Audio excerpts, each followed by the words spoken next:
Second to last, don't miss the last also, RuCCS Colloquium of the Year. We are delighted to welcome Matthias Michel, who is assistant professor in the Department of Linguistics and Philosophy. Matthias tells me Chomsky ensured linguistics came first in their department. Fun anecdote. Matthias works on consciousness and the cognitive science of consciousness. He is interested in what consciousness might do in the natural world. He's interested in unconscious processes and consciousness in animals. Today, he'll be talking to us about consciousness not doing that. Very exciting. All of that. All of that, exactly. Not doing a whole lot. Please join me in welcoming Matthias Michel. Okay, thanks a lot for inviting me. I was a postdoc at NYU for a while, but believe it or not, I never came to RuCCS. So now it's done. Okay. So in recent years, you might have seen a few headlines like these. There's growing evidence that insects feel pain just like us. There is ample evidence that fish feel pain. Insects feel pain, says growing evidence, further evidence that crabs and other crustaceans feel pain, and so on and so forth. About a year ago, maybe 2 years now, there was a declaration on animal consciousness in New York, which led to the following headline. A group of prominent scientists believes fruit flies, fish, and mollusks might experience pain and pleasure. And recently, partly as a result of a scientific report on animal consciousness, the UK government amended its animal welfare laws to recognize lobsters, octopus, and crabs as sentient beings. Now, of course, the key word in all those headlines is evidence. Okay, we are told there is good old scientific evidence for these claims. So you might wonder, well, but gee, we're talking about consciousness here. What is this evidence that apparently keeps growing? How could we know whether crabs or worms or bees have feelings? Here I'm going to talk about phenomenal consciousness. What philosophers call phenomenal consciousness is really what we're interested in here, okay? Not other notions of consciousness, like whether animals are awake or asleep. It's kind of obvious that they can be awake. The question is about phenomenal consciousness. So the vague definition is that a mental state is conscious if there is something it feels like or something it's like for the organism to be in that state. The way I prefer to define it is just as you would define furniture, for example, just by giving examples of things that are furniture, things that are not furniture, and you get the idea. So among positive examples of phenomenally conscious states are your perceptual experiences. Right now, there is something it feels like to hear me, to hear the sound of my voice, to see me. Okay, you have visual sensations. You might mind wander a bit and have mental imagery experiences. You might have emotional experiences. You might start getting bored and so on and so forth. Okay. So for all of this, there is something it feels like, something it's like for you to be in those states. Negative examples. So right now, you probably have the standing intentions of leaving the room as soon as the talk is over. Okay, it's not. Before I bring it up, it's not something you have to actively maintain in your mind. Okay, it's encoded somewhere in there, but it's not conscious. Another case is almost all the time, many neurons in your head are spontaneously firing, but it's not like you spend your days hallucinating stuff. Okay? Instead, this neural noise, we might discuss whether it's really noise or not, whether it's functional or not. But most of the time, this neural noise doesn't make it past the threshold of consciousness. It's just occurring unconsciously. Another cool example is fast nociception. So if you've ever had the misfortune of putting your hand on a hot plate, you will discover that you remove your hand before feeling the pain. Why? Because of unconscious nociception that happens faster than the feeling of pain. So there's a big difference between unconscious nociception and the conscious feeling of pain, and they can dissociate in various ways.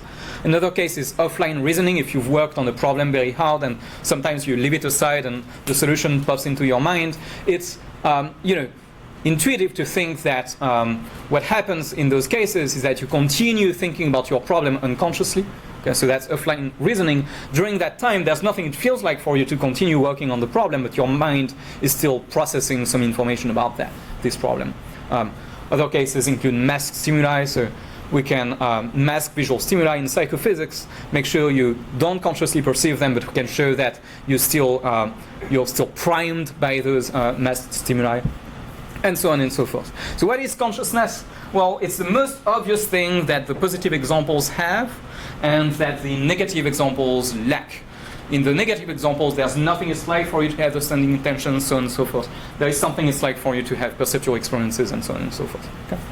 So that's what I mean by consciousness. And if you're interested in consciousness, you should be interested in explaining, well, what explains the contrast between those two cases. There's an obvious contrast, and I want to know what explains this contrast. Okay? What in my head explains that in some cases it feels like something, in the other cases it doesn't feel like anything. So back to our question now, how can we get scientific evidence of phenomenal consciousness, of that stuff I've been talking about in non-human animals? What is this evidence that the journal articles, all those headlines are talking about exactly? So the idea is that you can solve the problem of animal consciousness with a so-called markers methodology.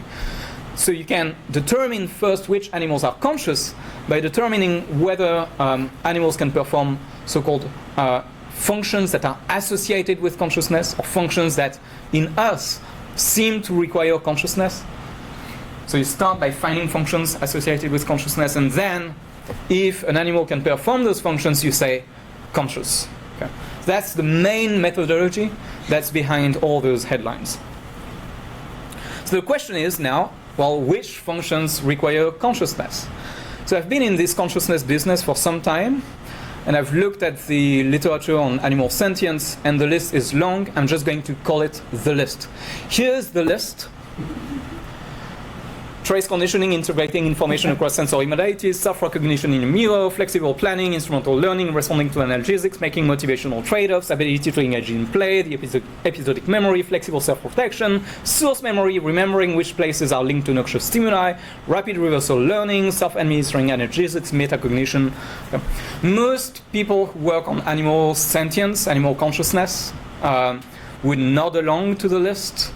Some of them would maybe remove one item from the list. Some of them would add other functions on the list. Okay, that's the list. Now, I could go on. You get the picture. My question is, where is the list coming from? Okay. It can't come from nowhere. So where is the list coming from? The bad news is, again, I've looked at the literature and there is no scientific evidence or no direct scientific evidence for any of those. So it's just intuition. It's just intuition, or maybe not intuition, but armchair reasoning.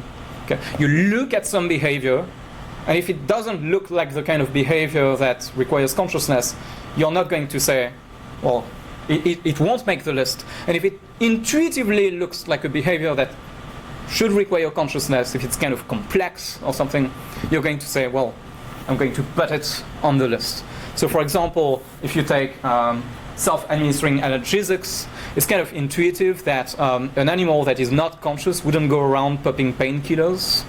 So because that's intuitive, you're going to put that on the list. The other, there's another group of functions which is a kind of VIP club of empirically validated functions. I'm going to focus on them later on. And those are trace conditioning those functions. Now, in this talk, I'm going to argue that we have no reason to accept anything like the list. We have no reason to accept anything like the list. First of all, I'm going to argue that those functions that are there because of spontaneous intuitions are often there actually because of fallacious reasoning. I'm going to identify a few fallacies that should convince you that maybe consciousness doesn't do everything those people think consciousness does, hence the title, Consciousness Doesn't Do That. And I think those functions that are there because of empirical evidence are actually there because there's a very, very significant experimental confound in how we run those experiments. And I'm going to explain what the confound is and why all those studies are probably wrong as a result. Okay. So my conclusion is going to be that animal sentience research is really built on sand. It's quite unreliable. That doesn't mean that the animals are not conscious. It's just that we don't have very good evidence, scientific evidence that they are conscious. Okay, so let me start with the first group of markers of consciousness, functions associated with consciousness. So you might have the spontaneous thought, the following spontaneous thought.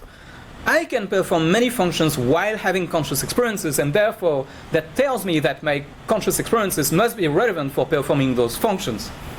So that's there's a tempting fallacy that's lurking in the background here, which I call the consciousness-only fallacy. It's the fallacy of thinking that just because a conscious state correlates with the performance of a function, that conscious state is functionally relevant for performing that function. You might see here the classic blunder of mistaking correlation for causation, of correlation for functional relevance, and that's basically the fallacy. So here's an example to illustrate this. Suppose you're walking in the woods, and all of a sudden you see this snake. I assume you'll freeze for a second. Maybe your heart rate will increase. Maybe your heart rate did increase right now, and your hands will start sweating and so on and so forth. Maybe you'll run. Now, the spontaneous intuition is that you freeze and your heart rate increases because you consciously experience fear. So implicitly we have a fear center model. We imagine that we detect a threat through our sensory system. It all gets processed. That processing leads to the conscious feeling of fear, and then the conscious feeling of fear itself drives the fear responses. That's the model that we have implicitly. Now, there is evidence that suggests that this intuition instead might be wrong. And I say suggests here, not proves that this intuition is wrong. I don't want to say that the debate is settled. Instead, as Joe Ledoux, among others, has argued, an alternative model is the so-called two systems model of fear, where you get immediate threat-related behavior and physiological responses that are driven by an unconscious threat detection mechanism, an unconscious survival circuit, and not directly by the conscious feeling of fear itself. Okay? So you get two systems, one that operates very, very fast, that's going to mediate your responses to threats, your immediate responses to threats, and another slower system that's going to maybe mediate your responses in the future for planning and so on and so forth. Okay? And it's only the second system that recruits working memory that gives rise to the conscious feeling of fear. The other one can operate unconsciously. Okay. I don't want to go through the evidence here. My point is that it's just a way of illustrating the fallacy. Okay, just because the conscious feeling of fear correlates with your heart rate increasing, for example, doesn't mean that your increase in heart rate is caused by the conscious feeling of fear. It could be caused by another unconscious state. Here's another example of this fallacy that's near and dear to my heart. That's how I learned consciousness research and what got me interested in this research in the first place. Suppose you reach towards an object with your hand. The spontaneous intuition is that your conscious visual state is obviously functionally relevant for guiding the action as it goes. So for example, if the object moves just a bit to the left, you're going to see that consciously and adjust your grip this way. Now, there is pretty good evidence based on the two visual streams hypothesis that this intuition is actually wrong. So a very cool example to illustrate this is the so-called hollow face illusion. So in the hollow face illusion, you can make a concave face appear convex and vice versa. Now, what Melgdale and colleagues did was that they developed 3D models of this illusion. Okay, so this one appears convex. It's actually concave. Okay? And they put targets on those faces. And what they did is that they asked people in a first condition to draw the position of the targets. And as you can see, when the illusion is working, so when the target is farther away from them, but the stimulus is illusory, they're going to report it as being closer than the target actually is. Okay. Now, in another condition, they ask people to flick the targets off of the faces, and they measure how far they reach, but also how fast they reach, which is an indicator of how far they are going to reach. Okay. And what you find is that the flicking motion is not affected by the illusion. Okay. So one way to think about it is like this.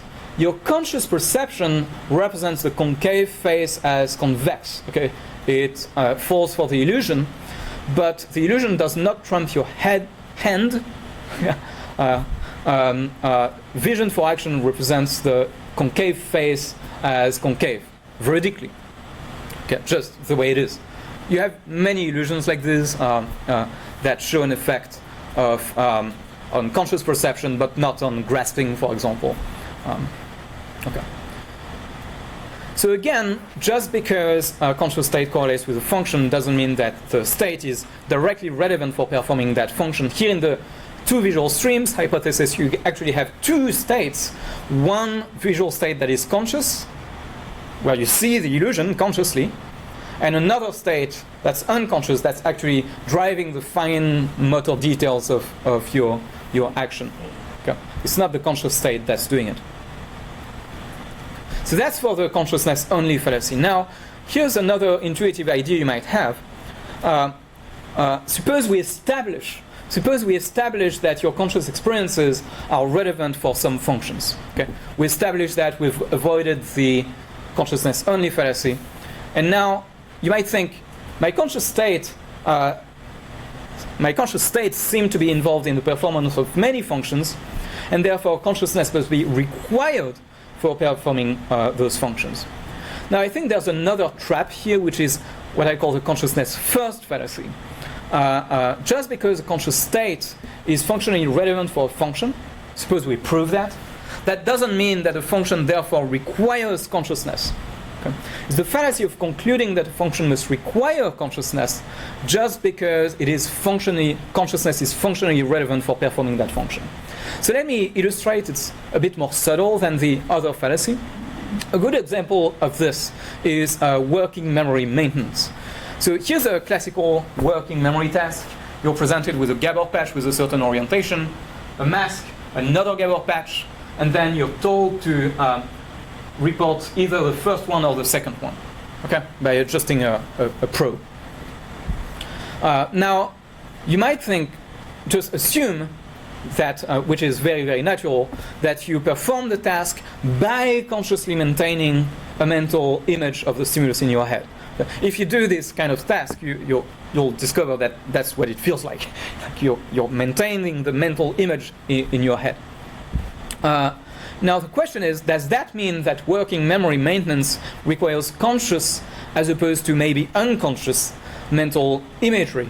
In other words, does that indicate that working memory requires consciousness? So I think there are pretty strong reasons to doubt this. First of all, what you find is that performance on this task is independent of reported mental imagery vividness. So people vary widely in how vivid their conscious mental imagery is. And it turns out that in people with aphantasia, not only can they do that, but they can do it just as well as you do. So people with aphantasia report no mental imagery whatsoever. They can do that perfectly fine. Okay. Not only that, but if you look at people with aphantasia or very, very weak imagery, you can actually decode the orientations from visual cortex as they are doing the task, and this decoding accuracy is going to predict whether or how accurately they are going to perform the task. That's in people who report no conscious visual mental imagery. Okay? So that seems to indicate that they are performing the task based on an icon, except the icon is just unconscious. So I think this is just one of many cases indicating unconscious working memory maintenance. My point here is not to do a review of this literature. I have a paper arguing that aphantasia is unconscious mental imagery, just like blind sight, but for the mind's eye. My point is just to illustrate that a conscious state, in that case, conscious mental imagery being relevant for a function, namely working memory maintenance, does not imply that the function requires consciousness. Maybe you can have an equivalent of that function that does not require consciousness. So that's the consciousness first fallacy. So here's another way of thinking about the fallacy that was described by David Rosenthal, the philosopher. He writes, psychological states have many properties that contribute to their causal powers, and so may result in the states having some distinctive function. Being conscious may be one such property, but it is by no means the only one. Psychological states also differ in respect of representational content. They don't represent the same things or other psychological properties of those states. So even for conscious states, we must distinguish that aspect of their function due specifically to their being conscious from those aspects which are due to other psychological features of the states, for example, representational contents, what the states represent. Okay.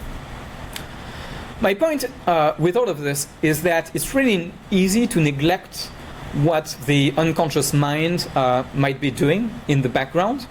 And I think the reason for this is because of a very simple bias, which is the survivorship bias. So here's an example commonly used to illustrate this bias or fallacy. If you follow popular media, you often see successful CEOs and athletes who say they got there through skill, determination, and hard work. And based on that, it's easy to fall into the trap of thinking, well, then those must be sufficient conditions for being successful. The problem with this is that by drawing this conclusion, you're ignoring the maybe equally not equally successful, but equally hardworking, skilled, and determined people who never got to be successful CEOs and athletes, maybe due to random events. And of course, the problem is that these people are not on TV, they're not selling books, okay? And so it's very, very difficult to learn about them. Now, you might think of introspection or consciousness as the television of your mind. By introspecting, you access conscious mental states. You don't access unconscious mental states. You access conscious mental states that have properties that are sensorily integrated. You can catch instances of conscious reasoning, learning, voluntary behavior, inhibition, and so on and so forth. And that might make you think that all those functions require consciousness, or all those functions are associated with consciousness. But here's what introspection would not reveal. All those functions being performed unconsciously. Suppose, for example, that inhibiting your behavior doesn't require consciousness. Suppose it happens unconsciously. What would it feel like? Well, like nothing. You wouldn't notice that it happened. Okay? So it's easy to think that it doesn't happen unconsciously. It's just because you don't have introspective access to when it does happen. So this leads to a situation that was already described by Spinoza. That's where you see I'm a philosopher. Which is that we don't know what the body can do, said Spinoza. As he wrote, no one has determined what the body is capable of. Experience has hitherto taught no one what the body can do solely by the laws of nature, considered as corporeal only, so without it, independently of the soul, and what it cannot do unless it be determined by the mind or consciousness. Hence, when people say this or that motion of the body arises from the mind, which has an empire over the body, they do not know what they are saying and merely confess in specious words that they are ignorant of the true cause of that action. In the same way, I think we could say that no one has determined what the unconscious is capable of. Experience has taught no one what the mind can do unconsciously and what it cannot do unless it be determined by consciousness. So no one knows what the unconscious can do. The upshot is that if it seems intuitively obvious to you, just obvious, that an animal wouldn't be able to perform some function if it were not conscious, you have to think twice because we don't know what the unconscious can do. We don't have a good idea of what the unconscious can do. Instead, what should we do? We should ask for empirical evidence, not just intuitions about behaviors that seem to be associated with consciousness. I think our intuitions are very often, or armchair reasoning without the empirical evidence is often misled by those fallacies and biases we have. As Joe Ledoux once pointed out, intuitions are fine for interacting with your pets, but it's not a good way to have a science of animal consciousness. If we want science, we need empirical evidence. So based on that, I think the majority of the functions that are on the list already, we shouldn't trust those this source of evidence. Instead, we should look at the empirical evidence. Okay, so let's now turn to the empirical evidence. So how are we going to find empirical evidence that some functions are associated with consciousness? The general method is to compare conscious perception versus unconscious processing and see which functions are only present, you can only perform in the conscious condition but not unconsciously. So here are examples. There are many of them. I think there's a paper by Bruno Breitmeier, the psychophysicist, who listed about 20 of those methods. Here are two examples of consciousness suppression methods. One very popular method is sandwich masking, where you're going to present something sandwiched between masks, and by varying how long the stimulus is presented or the distance between the mask and the stimulus, you're going to be able to make it so that sometimes people see the stimulus consciously, sometimes they see it unconsciously. Here's another case. So if I present a very salient pattern in one of your two eyes and an image in the other eye, what you're going to see is just the salient pattern. At some point, the image in your other eye will break through this binocular rivalry pattern, but not for a while. Okay, so this one is processed unconsciously and this one is conscious. Okay. So you can compare instances of conscious and unconscious perceptions by using those methods. And you're going to say the functions that you can perform unconsciously are not associated with consciousness, and the functions that you can only perform when you're conscious of the stimulus are functions associated with consciousness. So that's the basic idea of this methodology. Now, this methodology has been used in many different studies. Here I'm just going to use the case of instrumental conditioning. Here's an example of instrumental conditioning. Pigeons raised by Skinner playing ping pong. Apparently playing ping pong. So Skinner had reinforced those pigeons to make a straight shot. The question is, does that require consciousness? Okay. Does that require consciousness of the ball? Or can you do that based on unconscious vision? Now, many people think there is very good empirical evidence that instrumental conditioning of this kind does indeed require consciousness. You can see from these just the titles, evidence that instrumental conditioning requires conscious awareness. And in the report I was mentioning earlier that's been very influential, they consider instrumental conditioning or instrumental learning as a very good source of evidence that an animal has conscious experiences.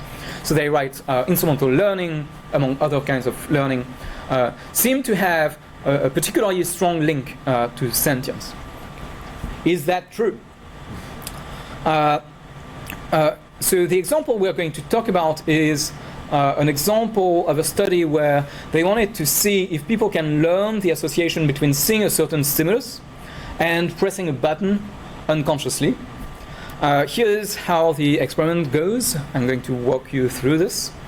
Suppose we want you to learn the association between seeing a symmetric stimulus as opposed to asymmetric and pressing a button even when the stimulus is unconscious. So they're going to present the stimulus in between those masks. The target can be symmetric or asymmetric.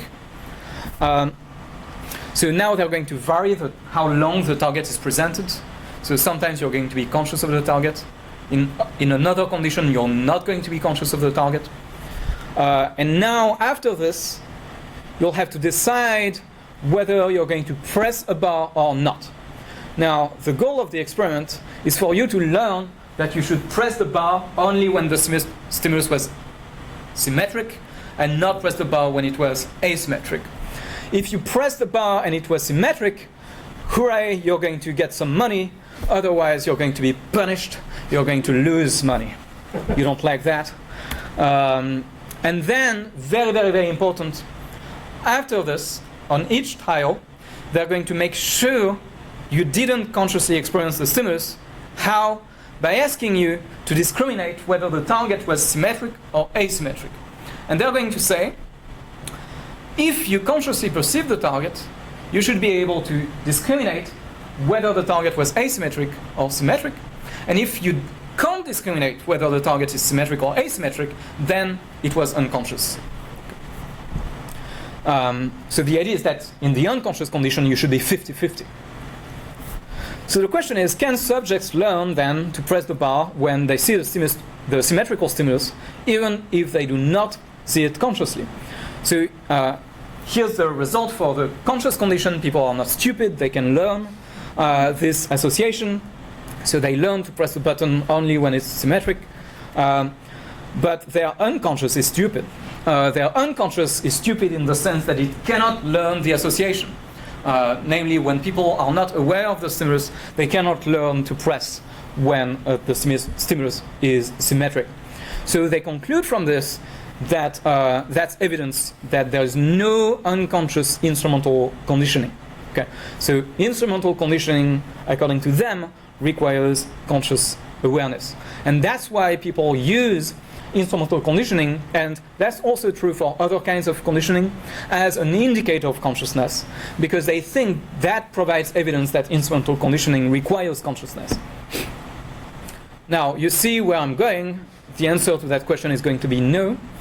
Does that show that consciousness is required for instrumental conditioning? No. Why? Because there is a trivial alternative explanation. The alternative explanation is this. In one condition, you can discriminate between symmetric and asymmetric. In the other condition, you cannot discriminate between symmetric and asymmetric. And therefore, all the results show that you can't learn based on visual targets, you can't discriminate, which is totally unsurprising. Okay? I didn't lie when I said it was trivial. How am I supposed to learn the association between symmetric and pressing the button, and asymmetric and not pressing the button, if I don't see whether it's symmetric or asymmetric? Okay? It would be like asking me to perform the task in one condition by closing my eyes, in the other condition with my eyes open, and being surprised, oh, people can't do this with their eyes closed. Okay? It's not surprising. It's just I don't see the stuff. I don't even see it unconsciously. Okay? It's just I don't see it at all. I don't see it consciously, but I also don't see it unconsciously. So my view is that this has nothing to do with consciousness. Now we have two explanations. The first explanation is that instrumental conditioning requires consciousness. That's a real scientific discovery. My explanation is not a discovery. It's trivial. Since it's trivial, we should prefer my explanation over the complicated explanation that brings consciousness into the picture. I'm going to give some more reasons for thinking that's true. It's not just a simplicity argument. Okay, now I think this worry generalizes to nearly all experiments studying which functions are associated with consciousness. Unconscious perception is almost always achieved by decreasing discrimination capacities or signal strength to the point that visual states become basically non-functional. And as a result, almost all results showing that unconscious perception is ineffective for some tasks are totally unsurprising. All those results are totally unsurprising. Why? Because it's by making it ineffective in the first place that you've made it unconscious. Okay?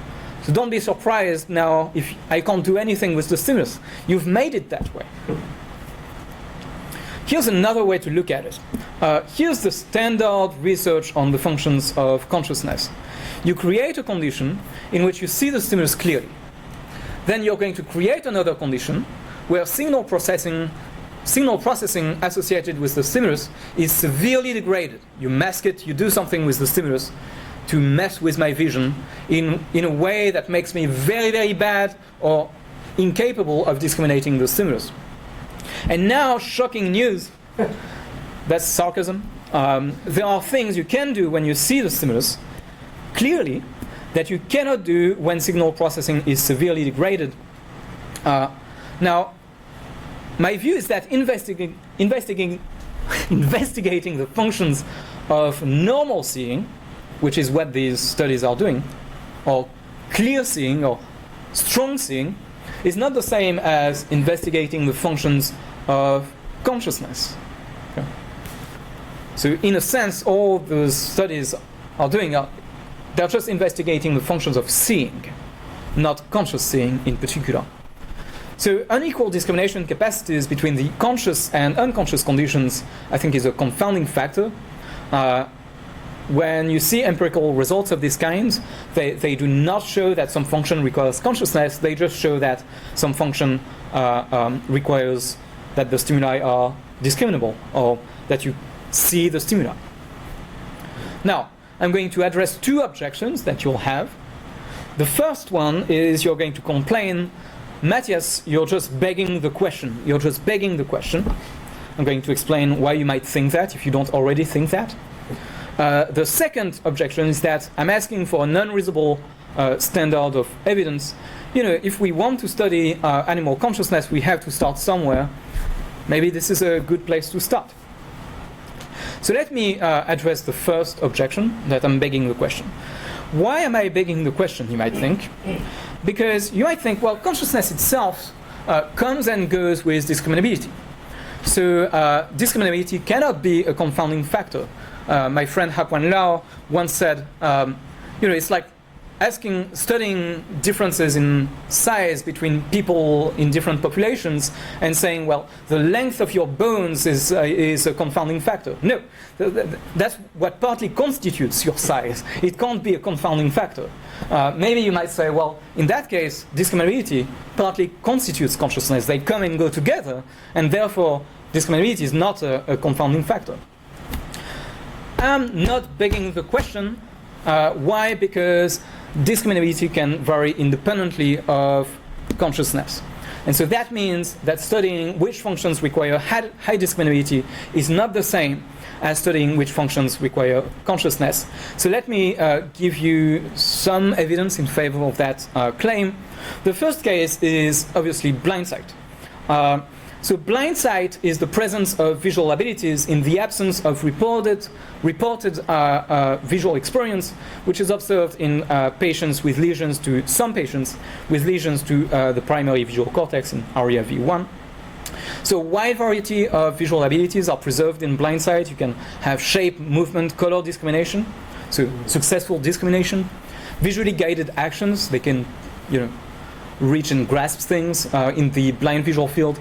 They can identify facial expressions in the blind visual field, and when they do so, that's going to trigger basic emotional responses, like your heart rate increasing, for example.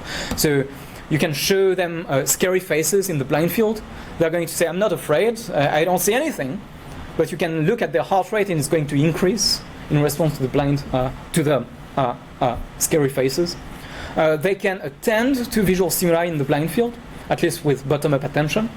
And they can learn on the basis of stimuli presented in the blind field. So here's what it looks like in patient GY, who was studied by Larry Weisskranz.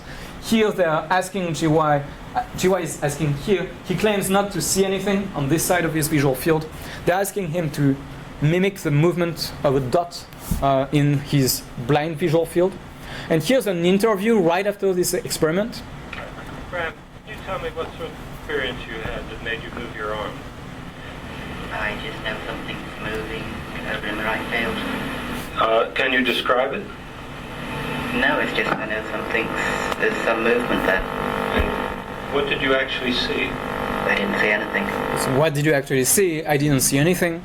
If you do things totally right, You can even get conditions where he doesn't report being aware of anything being presented at all. You can even get conditions where he's better when reporting no awareness whatsoever compared to when reporting some awareness.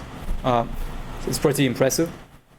So here are a few examples of dissociations between reported consciousness and discriminability in blind sight.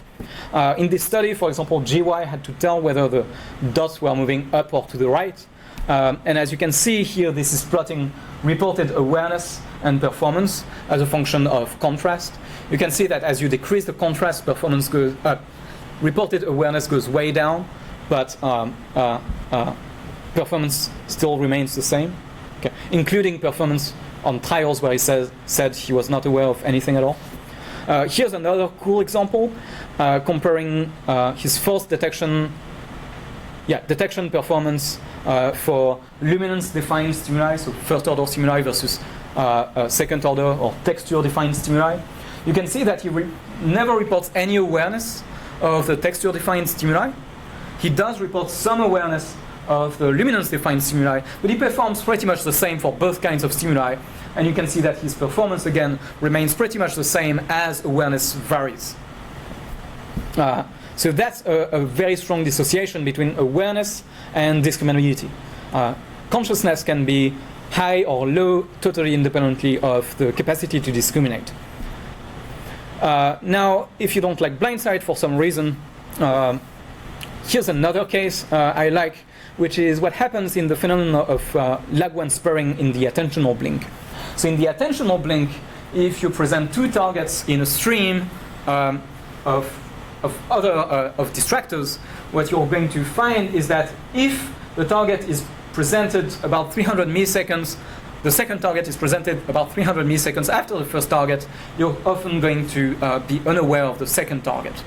Now, what happens is that, so that's just showing the effect. Okay, your accuracy for discriminating this one is going to be much lower if it falls at like 3, which is 300 milliseconds after the first target.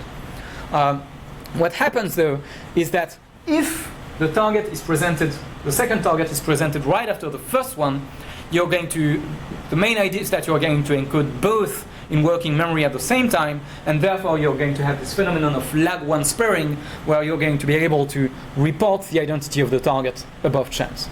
Now, there's a study that made an incredible methodological innovation in this paradigm, which was just to ask people whether they saw the target or not. Incredible consciousness science. And here's what you get if you plot visibility. So if you plot visibility, what you find is that the visibility of the target, of the second target, is just the same at lag 1 and lag 3, despite performance being very, very different between lag 1 and lag 3. So the idea is that lag 1 sparing spares discriminability, but not subjective visibility. If you're into confidence ratings, and why not, you get the same effect for confidence ratings. Okay. Confidence does not go up for lag 1 during lag 1 sparing, but performance does suffer, is much better in lag 1 sparing compared to lag 2 and 3. Okay. So again, studying which functions require high discriminability is not the same as studying which functions require consciousness.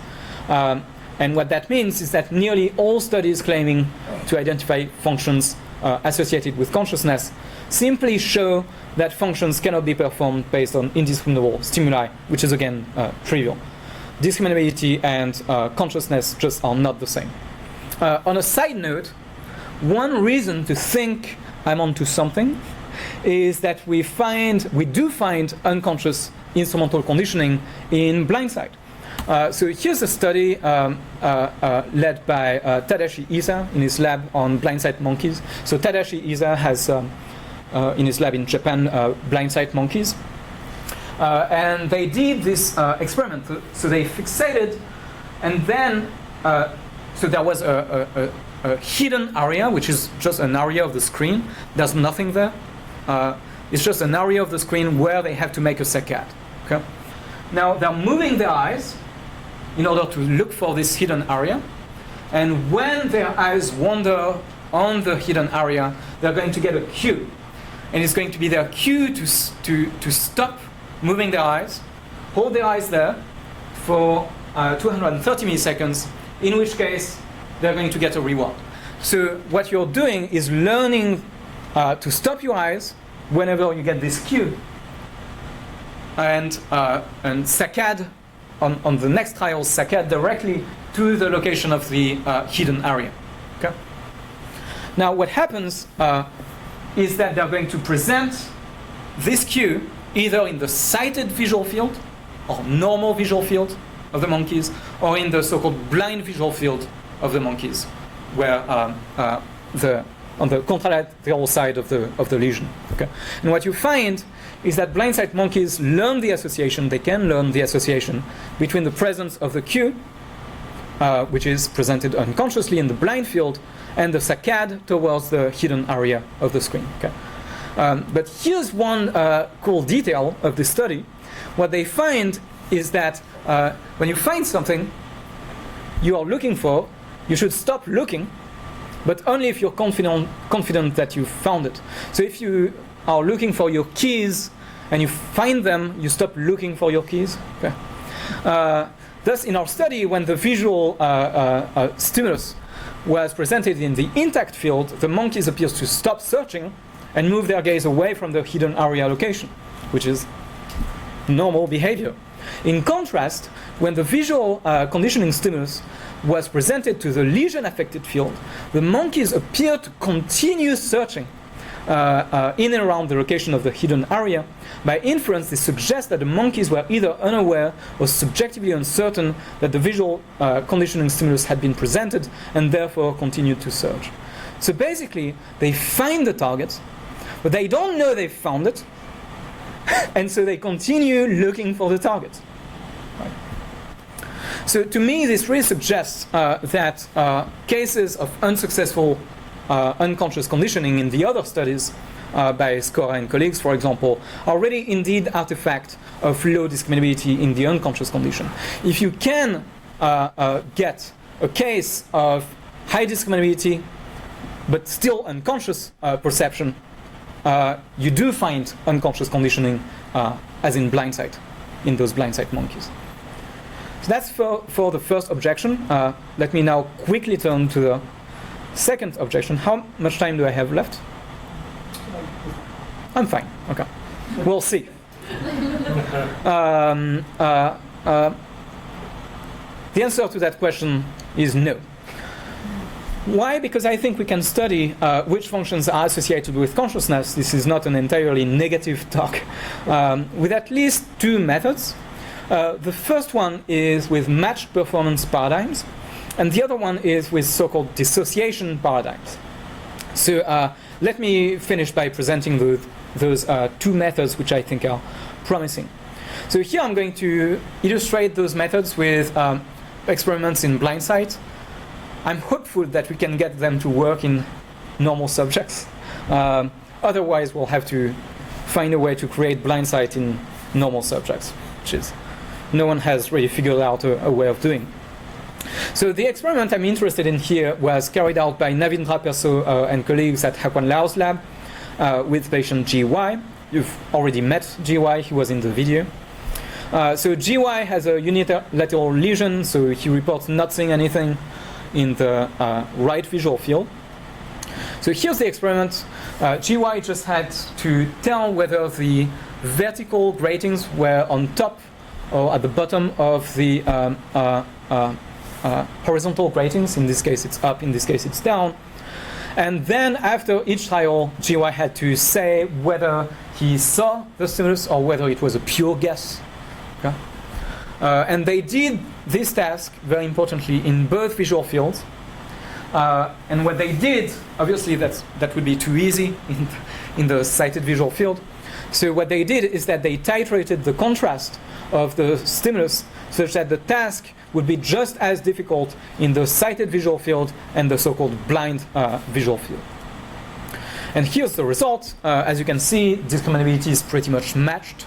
I don't know that they got D prime for this, which is the best measure. At least given percent correct, it's matched. But obviously, in the blind field, GY almost never reports any awareness of the stimuli, and reports being fairly often aware of the stimuli in the sighted visual field. You might have some worries about this because he still doesn't report a lot of seen responses in the sighted visual field, so that might indicate conservative response bias. We can talk about this during Q&A. So in a second version of this task, what they did is that they decided that GY should put money where his mouth is. And so after each trial, instead of asking GY whether he saw the stimulus or not, they asked GY whether he would be ready to bet money on his response. So that partially addresses the issue of response bias, because we all want to earn money. So if it's the case that GY really doesn't have conscious experiences in the blind visual field, so the idea is that GY should really pay attention to what he experiences in the blind visual field in order to earn as much money as possible. Okay. Now, if it's really true that consciousness facilitates metacognition, so the ability to think about how confident you are in your decisions, in your perceptual decisions, what you should find is that the rate of advantageous bets should be much higher in the normal field compared to the blind field, even with matched performance between the two visual fields. Where an advantageous bet is a bet that's going to make you earn money, namely bet when you're correct and don't bet if you're wrong, in which case you'll lose money. So here's the result. GY is willing to bet on his responses in the blind visual field. Now, why is that? My guess is that GY knows that he has blind sight. So GY knows that he has blind sight. He's done 1 million of those experiments. So he knows that even though he feels like he doesn't see anything, he's pretty often 90% correct, or 75% correct, or 80% correct. Now suppose that I ask you to bet on your decisions and you know that you're probably around 80% correct. What should you do? Bet all the time. you should bet pretty often. Actually, GY is not betting all the time. He's doing what normal people do, not academics. He's probability matching. Okay. That's evidence that is actually probability matching. So when people try to match a 75% probability, they're not betting all the time, which is a rational thing to do. Instead, they're betting 75% of the time. So that's my guess as to what GY is doing. Note that the proportion of bets overall is kind of irrelevant here. What we're interested in is the proportion of advantageous bets, whether he bets on his responses when he's right and doesn't bet when he's wrong. And what you find is, if you plot advantageous versus disadvantageous bets, is that the proportion of advantageous bets is much, much lower in the blind field compared to the sighted field, despite performance in that case being the same. In that study that's a different study. I couldn't find a clean plot for this one. It is basically the same task. In that study, what they did as well is that they compared advantageous bets versus inadvantageous bets, even in the blind field for stimuli that GY reported seeing. Okay. So sometimes GY would report seeing the stimuli even in the blind field. In that case, you can also find that he bets much more advantageously. And so this result, I think, suggests that metacognition is facilitated by consciousness. And note that this controls for the discriminability confound by matching discriminability between two conditions with different reported awareness. So that's a way of avoiding the confound. Here's just a side note. There is also evidence that metacognition is consciousness selective, in a sense, from normal subjects. So Vlasova and colleagues had this very cool experiment where people had to discriminate the orientation of motion for these dots, those clouds of dots, either moving to the right or moving to the left. And what they did is that before people had to make their decision, they presented unconscious bonus information. So in one eye, they had those very salient dots moving around like this. which captured attention and consciousness. In the other eye, they either had dots moving to the left or to the right or randomly. Okay, so either congruent or incongruent with this. And what they found is this: people cannot, if you do it right, people just cannot discriminate the orientation in which direction this is moving. So that works. But the bonus information they get from this makes them better at performing this discrimination task afterwards. Now, the prediction if metacognition is consciousness selective, if it doesn't care about the unconscious information, is that you shouldn't find this for metacognition. And indeed, that's what you find. Okay? Metacognition is blind to the unconscious bonus information they get. And it makes sense, right, intuitively. If you feel like you didn't see anything, that shouldn't really make you more confident in your decision. Why should I be more confident? So overall, I think metacognition is systematically affected by variations in consciousness independently of variations in signal strength. So it really seems to be consciousness and not just discriminability that is explaining those effects. We don't know that for sure. There's some evidence for it. Now let me finish by turning to dissociation paradigms. So again with blindsided patient GY, an experiment by Navindra Perso and Alan Cowie in 2008. So again, normal field, blind field. Here, in the first condition of this task, GY had to say whether the stimulus was in the upper quadrant or lower quadrant. Of course, they did that both in the normal field and then in a different condition in the blind field. And GY can do that perfectly fine. He's almost maybe not at seeding, but pretty high performance. What they do to make that more interesting again is that they vary the contrast. Okay, so sometimes it's barely visible, and they do that both in the sighted visual field and in the blind visual field. Now that's not very interesting. Here's the interesting task. They ran an exclusion task where instead of asking GY where the stimulus was, they asked GY where the stimulus was not. So respond with where the stimulus is not. So that requires some kind of mental arithmetic of negation, applying negation to what you actually see, or reporting the absence of a stimulus. Obviously, GY can do that in his sighted visual field, easy. But in his blind field, GY cannot perform this task. He cannot perform this task. He's not just at chance. He is worse than chance. He's worse than chance. That shouldn't be possible, but he's worse than chance. So he fails the exclusion task in a very specific way. Now, what's crazy is that if you increase the contrast, what you would expect is that he gets better. No, he gets worse. He gets worse. The task is now easier. You've made it easier for GY. Does he get better? No, he gets worse. He responds more and more with the stimulus, the actual location of the stimulus, not where the stimulus actually is. So we get a dissociation between the effect of increasing signal strength or contrast in the sighted visual field and in the blind visual field. In the conscious field, he gets better. In the blind visual field or unconscious field, he gets paradoxically worse.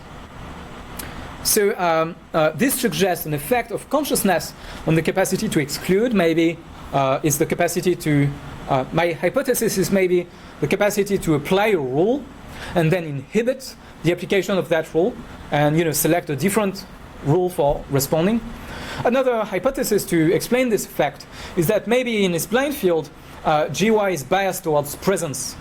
So as the stimulus becomes more and more salient, he's going to tend to answer with the actual location of the stimulus, and maybe unconscious vision cannot respond based on absences. Maybe unconscious vision can only represent presences. So that would be an explanation for this effect. So I think there are two promising methods for studying functions associated with consciousness, not just functions associated with discriminability. The first method is to match performance, match discriminability between two conditions that vary with respect to consciousness. And the second method is to find dissociation. Dissociations where performance goes one way, but consciousness goes the other way, as in this blindsight subject. Of note, there is we can also find this exclusion effect in healthy subjects, and some people have found this exclusion effects in macaque monkeys. Okay, so that's the case where it seems like if you present a stimulus and the monkeys have to ignore it, if it is conscious, the monkeys can ignore it, but if it's unconscious, they cannot ignore it. They'll move their eyes towards the unconscious target or the masked target, even if it's bad for their performance. Yeah. So here's my conclusion. I think we should not accept the list. First of all, spontaneous armchair reasoning on the matter I think is quite unreliable. We should ask again for empirical evidence. But not any empirical evidence. We should rely on good empirical evidence, because I think 99% of empirical studies claiming that some functions are associated with consciousness are actually confounded by discriminability or signal strength. But consciousness and discriminability are different things, so we should avoid this confounding factor. But we can do better. It's not all doom and gloom. We can do better, for example, with those paradigms I just talked about. So we shouldn't trust reports in the news saying we have now proved with scientific evidence that worms have conscious experiences because they can do instrumental conditioning. We should ask for the right kind of evidence. All right, that's it.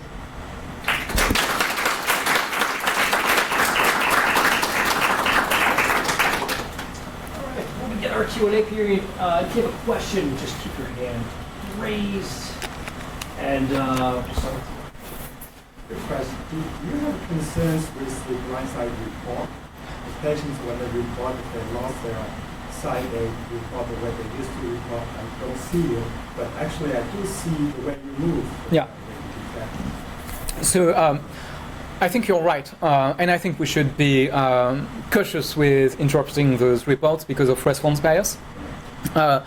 It's pretty clear that, at least that's my sense, that patients like GY consciously experience motion, at least fast motion, and when they do, they will report it. Now, there are a few predictions you make if you think it's just a result of confirmation bias.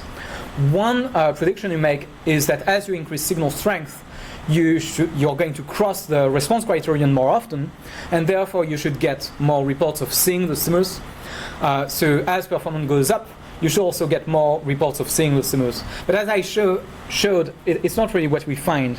In some cases, we actually find cases where the patient will be better at the test, but have lower reported visibility. So I think those cases are pretty strong. Another fact that has convinced many people that blind sight is not fake is it would basically be fake if it's not unconscious perception. I'm not all that interested.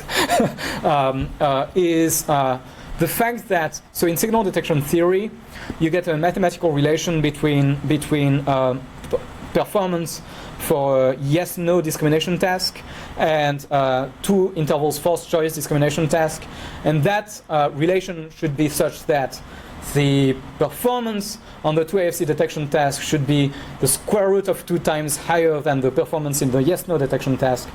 And basically what happens in blind sight is that this relation breaks down. So you find it in normal subjects, but you don't find it in blind sight patients or monkeys. And this cannot be explained by a response bias. There's something very weird going on with blind sight that's not explainable by response bias. Right. So, by the way, I'm not just talking, I'm just not reacting to what but the really strong opening with all of these headlines by animal consciousness, to cycle back around to it. Do you know if any animals have consciousness? You just one throwaway line at the end, by the way, that there are some of these macaques, the blind side macaques, that have this effect. So, are you willing to say that maybe macaques have some of this? Yeah, I think there is pretty good evidence. The strongest evidence, I think, is that we can get blind sight in primates. So, the first case of blind sight was Helen, the blind sight monkeys that was studied by Nick Humphrey and Larry Waskrans.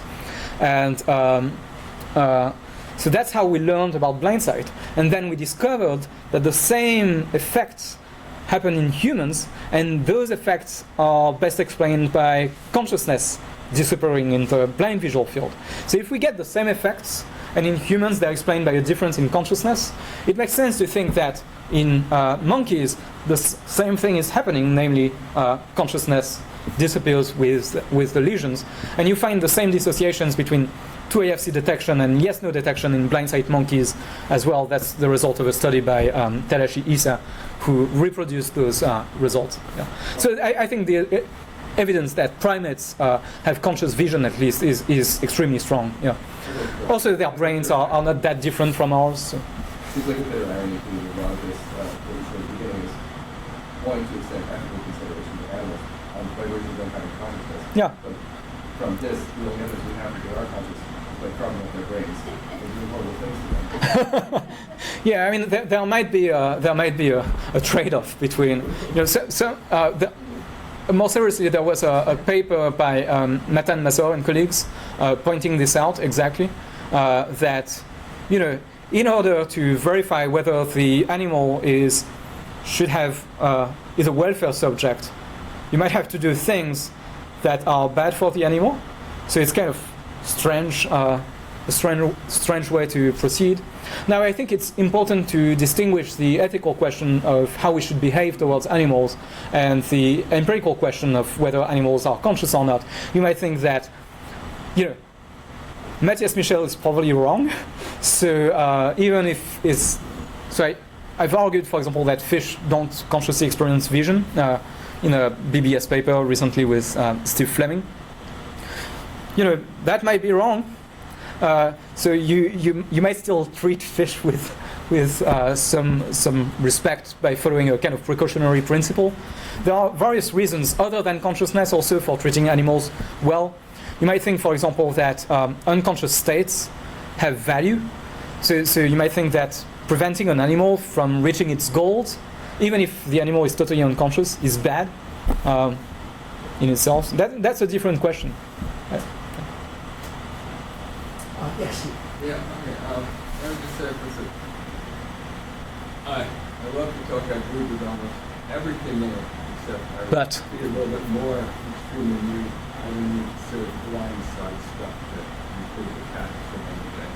I think, again, you made this argument. I think that the error when you try to look at animal consciousness is including it. It's associated too closely with perception.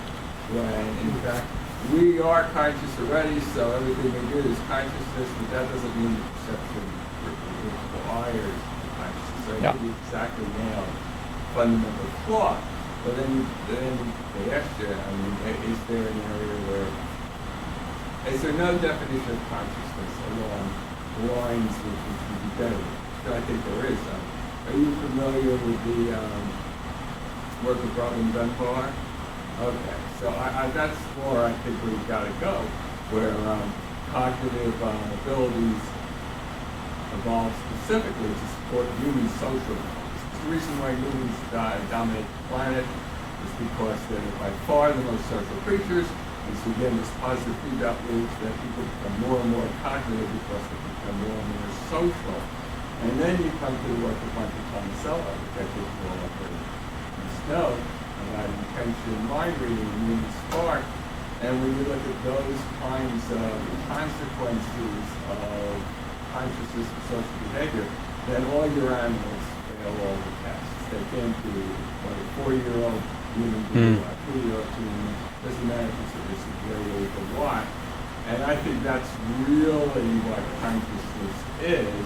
And so all these perceptual experiments are just red herrings, which don't really, but people don't fully appreciate just how complicated the mechanical machinery of perception is, and that you actually can perform various perceptual tasks in 2 different ways, but 2 different points of the brain, so we'll get all these results that astound them, but I don't think it's so astounding to Yeah. you have to kind of understand the problem.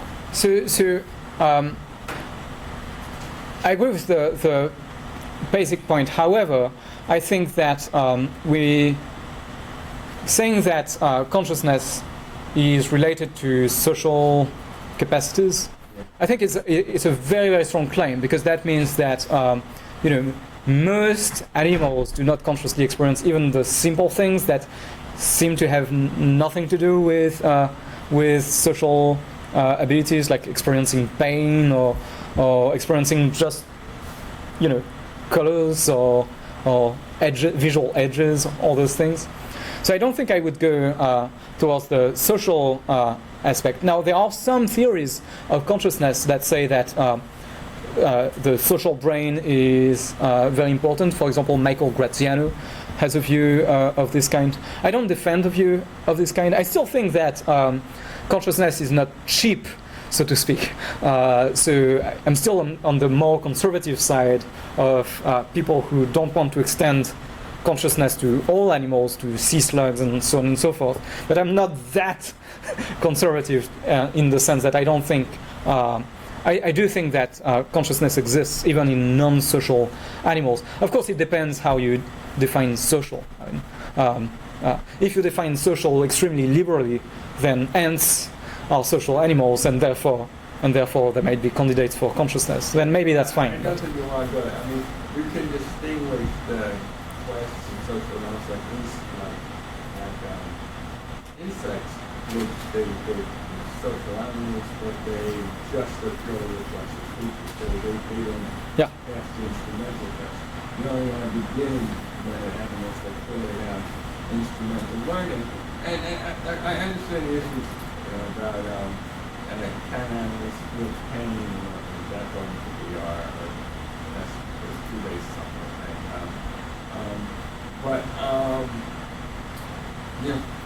Once you raise the kind of criterion that you state to us, because it's harder to prove that the animals are really experiencing pain and not simply impediment to action, the benefit of doing something that's hurt them, which we experience as pain because we're the ones who actually have consciousness. So so we don't want animals to suffer, but it's a lot harder to prove that to peers. And back in Descartes' time, we were sure they did this. So Descartes thought it's because they don't have language. So it's somewhat similar to your view. Descartes thought the only good evidence of having a mind, because he didn't distinguish between the mind and consciousness, is language. Yeah, I don't go that far. John. So I'm going to take the bait since you started with James and Cannon and the whole emphasis on pain and fear and so forth. Back in the 1970s and 80s, a big part of the zeitgeist of psychology and perception and consciousness focused on the near exposure effect. Right? The idea that you could see a stimulus subconsciously and it would cause you to like it more afterwards. And actually, the very first experiment I ever did as an undergraduate was replicating the science's famous thing that if you presented a stimulus really briefly, you could get chance recognition, but 60-40 split on preferring it. But if you presented it a little bit longer and you got more recognition, you lost some of the liking. Yeah. And so there was this whole complicated story about emotion and consciousness and things being in some sort of competition. So given the framing, I just wanted to kind of ask you, do you think that there's something special or different or evidence to think that there's something about emotional or affective stimuli that could fit into the larger issue here?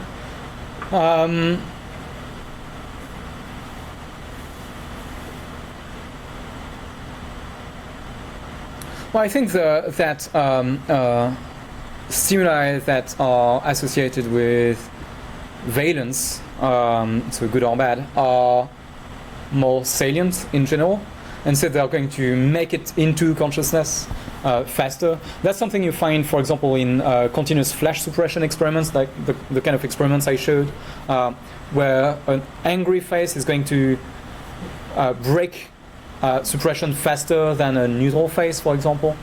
Now, one issue with many of those experiments is that it's very difficult to make sure that people are not conscious of the stimuli. So in the 60s and 70s and 80s, people were not that careful, more often than not.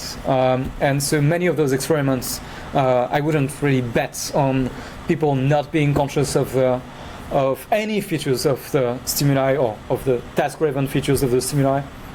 So, we should try to develop similar experiments with so-called bias-free experiments. But to the extent that they replicate, I think we should be able to show that stimuli that are emotional or valenced become conscious faster than stimuli that are just not associated, that are neutral. So that would be one prediction you could make in that area. I do think, though, that it's totally possible to represent valence unconsciously. So for one thing, if you think about it, valence is going to catch your consciousness.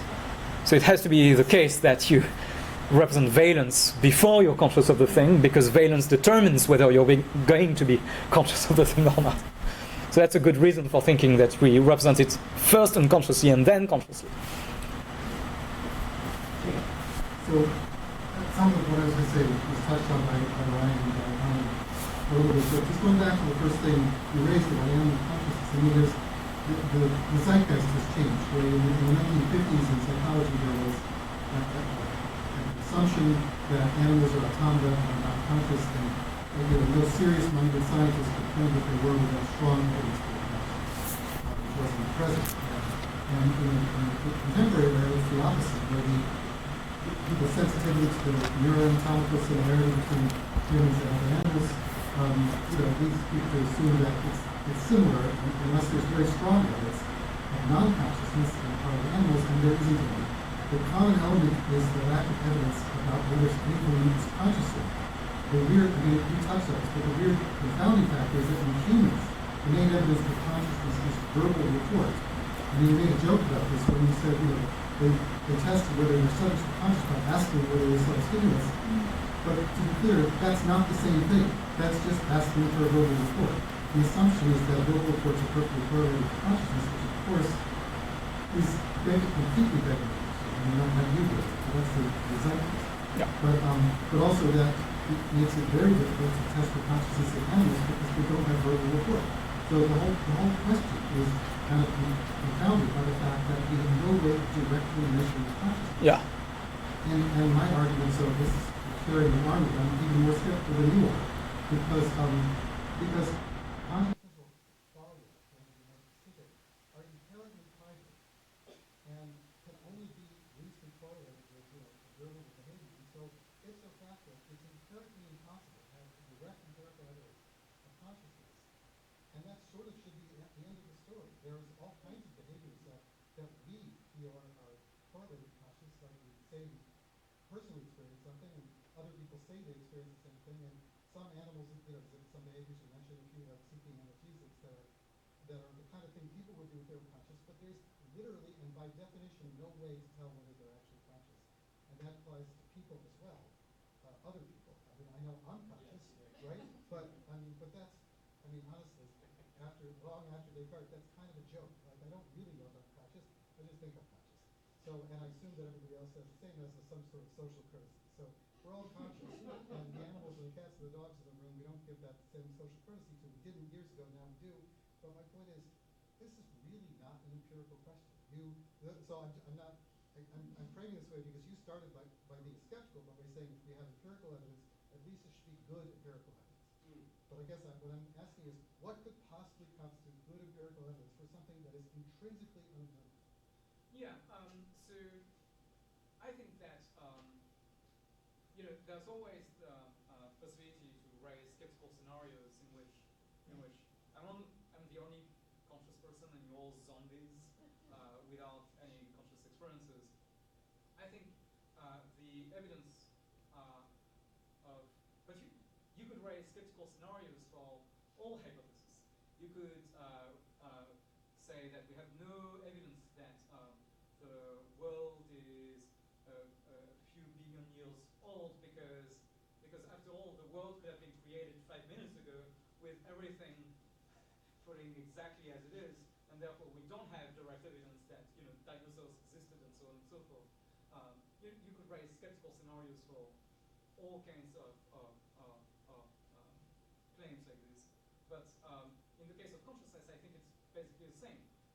We don't have decisive evidence. All the evidence is defeasible, but we can do our best in order to have reasonable evidence. In the case of other humans, I think, sure, I don't have decisive evidence, but in the same way that I don't have decisive evidence of anything, I just have reasonable evidence. Like person's brain is similar to mine, he behaves in ways that are similar to my ways of behaving, at least sometimes, and so on and so forth.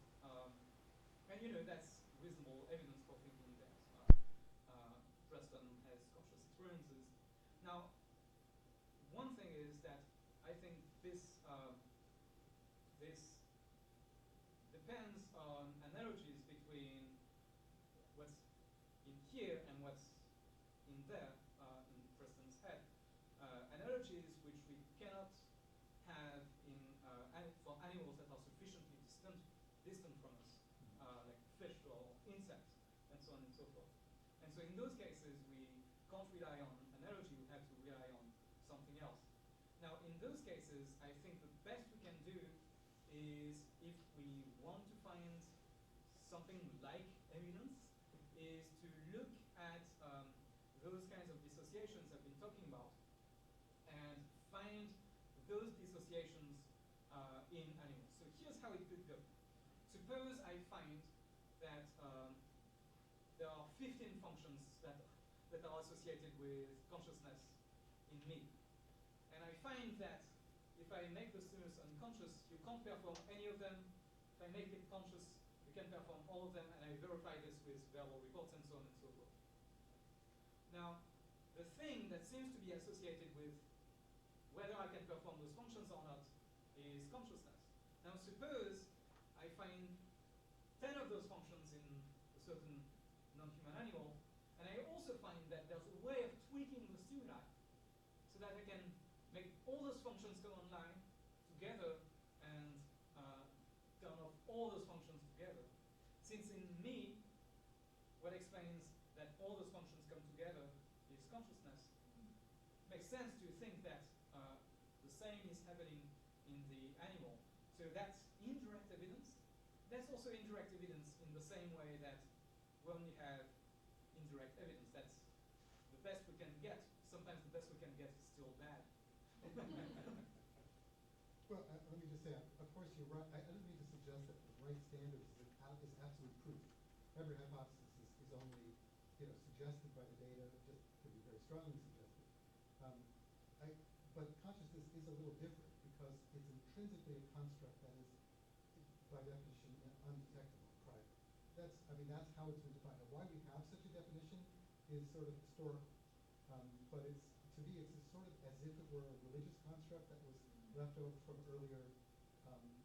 earlier paradigms, where it's something that is kind of assumed as fact that some organisms are conscious and some aren't, and then we have to try to explain around it instead of sort of building up the science in purely modern terms where we wouldn't necessarily be talking about consciousness. So just one thing on the fact that consciousness is undetectable. There are plenty of things that are not directly detectable, like, for example, dinosaurs. We're not able to directly detect dinosaurs, but we have traces left by dinosaurs, things like that. So we can use this evidence in order to learn about a phenomenon that's just totally unobservable. Or, to follow the Roman Empire, we can learn a lot about this stuff that is totally unobservable. It's in the past. I think about consciousness in the same way. Your behavior is a trace left by your conscious mental states. And whether the state is conscious or not is going to make it the case that the trace, the behavioral trace, is different. Just as I can learn about dinosaurs, something that's totally unobservable, from traces left by dinosaurs, I can learn about your conscious mental states by traces left by your conscious mental states. That's how I think about it. What a question. piggybacking off of Jacob's question, what other forms of evidence would you actually accept that is conscious? Because like I'm sure there's other clinical, neurological deficits. They're quite similar to this, like any neglect or whatever. Yeah. But also like the thousands of drugs that people manufacture that would do similar things. Would you accept those as pieces of evidence as well? If they do what? If The same perceptual deficit of being able to self-report seeing them. well, in the case of blindsight, they're able to self-report not seeing, but able to discriminate. You do find some cases like this in heavy neglect. So for example, there's this very well-known experiment of the guy looking at his neglects the right side of objects, and he's looking at either left side of objects, and he's looking either at a house or a house that's on fire, and the fire is on the left side.